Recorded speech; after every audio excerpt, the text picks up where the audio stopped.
Hey, this is Annie Veblen-McCarty, and I'm going to teach you how to be effortlessly productive. I've been an entrepreneur for over 20 years, and I got sick and tired of experts preaching what business and life should look like and what I should be doing as a leader and to turn a profit, only to find myself wasting time, burned out, feeling inauthentic, and still not making any money. On this show, we are ditching the shoulds. I'm giving you permission to do business differently. As a certified master coach, I believe that everything you need to have success and build the life and business of your dreams is already living on the inside. I'm going to empower you to lean into what you do best, help you see your path forward clearly, and give you the strategy and action steps along the way to become effortlessly productive. Let's dive in. Welcome to today's episode of Effortlessly Productive. Today, we are going to be diving into one of the elements of the Effortlessly Productive framework, specifically delegation. So this is one of the aspects of the framework that I get asked about all the time. I get so many questions about it from people who are very experienced entrepreneurs and business owners in terms of managing employees or VAs, negotiating salary things, like all kinds of questions about that, dealing with interpersonal conflicts between employees or VAs. So we are going to start today, though, kind of back at the very beginning of this topic, because I get asked all the time, what should I be delegating in my business?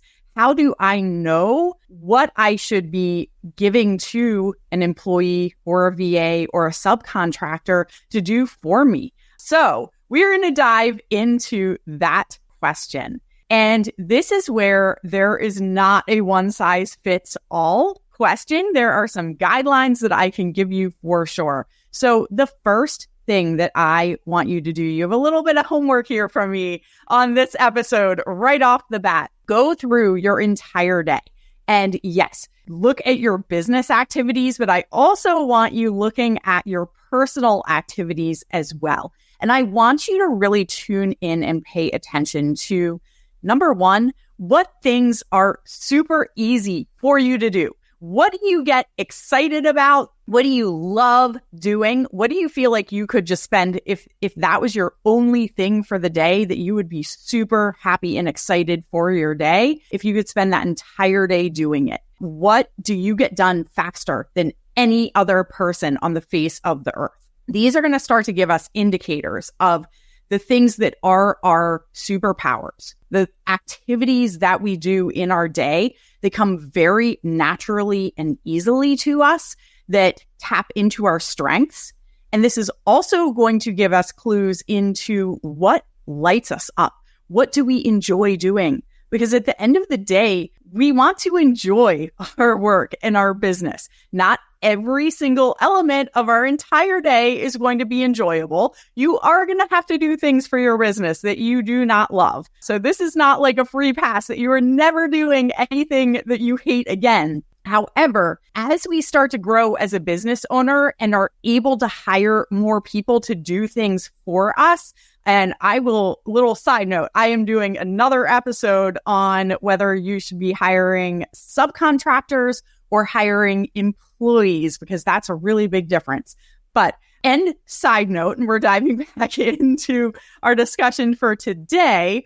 So paying attention to those things that light you up and that you do like nobody else does, that's a really big clue of the things that you maybe want to hold on to. And there's no right and wrong answer. So design and building tech things is one of my strong suits.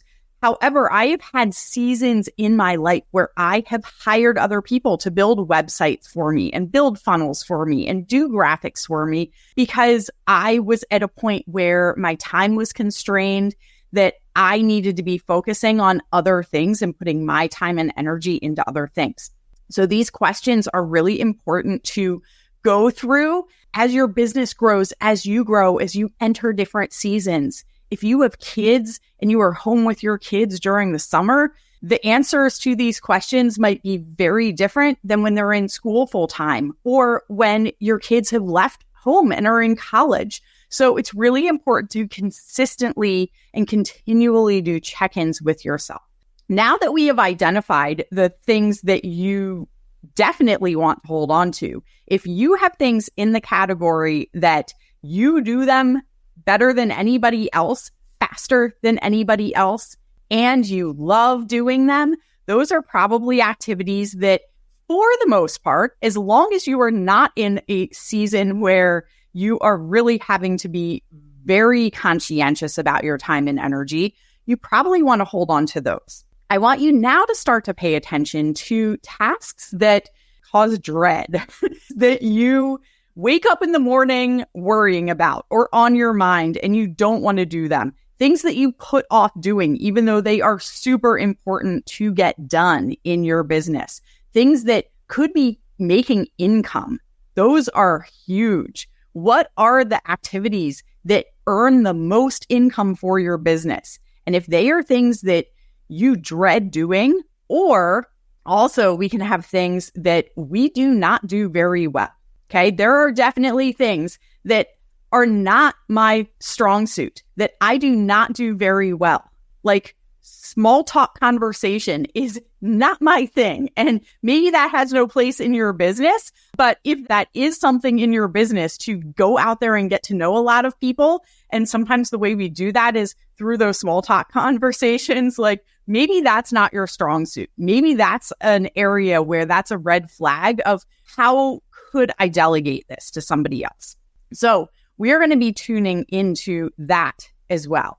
And I want you to, yes, focus on business activities. However, if you've been listening to my podcast for any length of time, you know that I am a huge proponent of also taking our personal lives into consideration. We are not just doing this for our business activities. We are also doing this for things in our personal life. I realized very early on, cleaning my house was not something I enjoyed. Sure, I'm sure I do a decent job of it, but I'm also not like the best cleaner. I don't like nitpick every single thing. So for me, that was something huge that I could delegate out. Folding laundry and putting it away is another one where I absolutely dread that. I will wash and dry all day long. Please do not ask me to fold and put away. So that would be another example of something that you could possibly delegate, that you could possibly hire somebody else to do.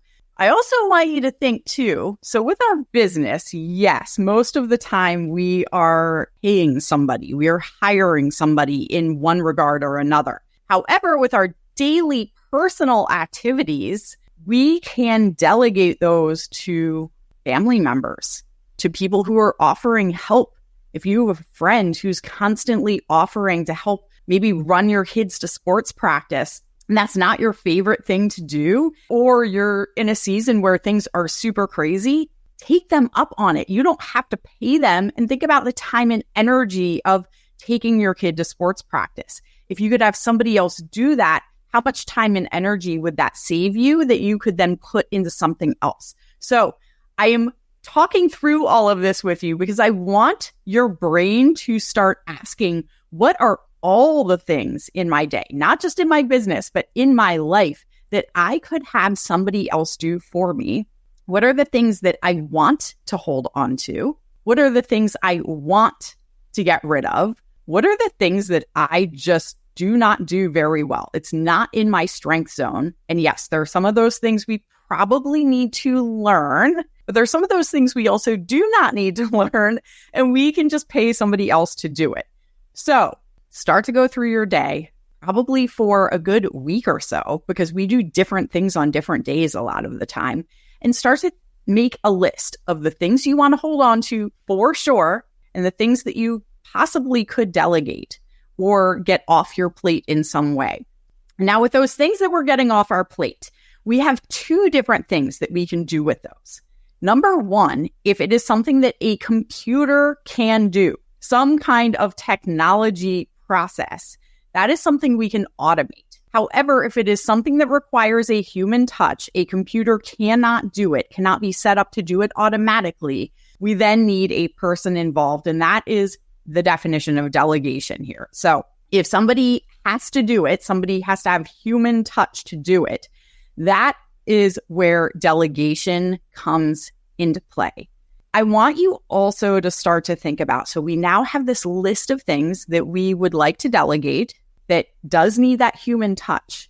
And I want you to think about, do you have a good system for doing that? Is that something that you can easily teach to somebody else?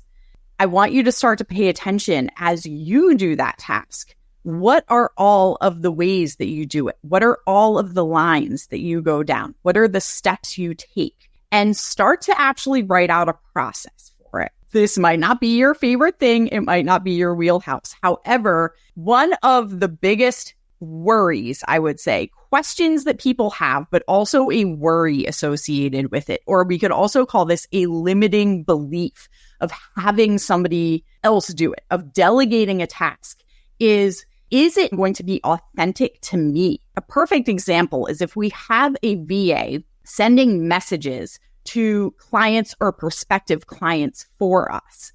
Is that authentic? Because it's not coming from us. And my answer to that is, if it is in your words, if you take the time to kind of write out how you would approach the conversation, the answers that you would give to questions, if you are giving that message, if you are writing that and crafting that to begin with, if you are writing your posts or starting with a post example and handing it off to a VA to kind of mimic your language, that is authentic to you. That is literally your words that you are sending out. Just because you are not the one actually pushing that enter button to send those messages does not make it not come from you.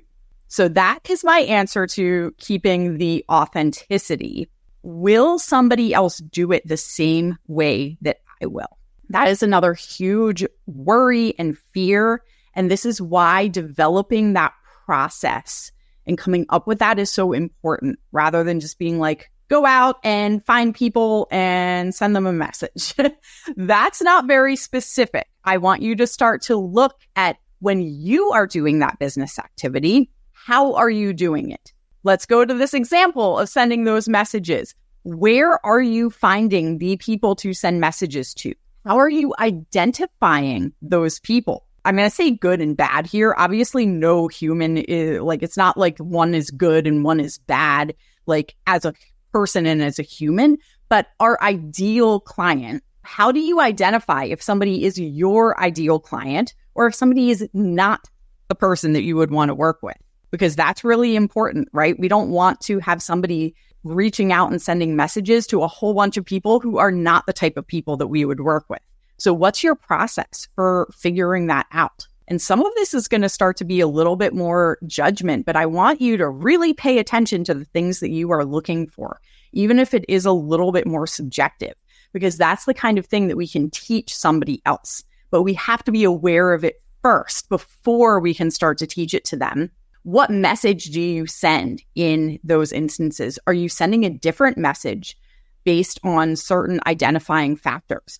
Are you tweaking the message or changing it up every single time you send it? How are you customizing that message for the people that you are sending it to?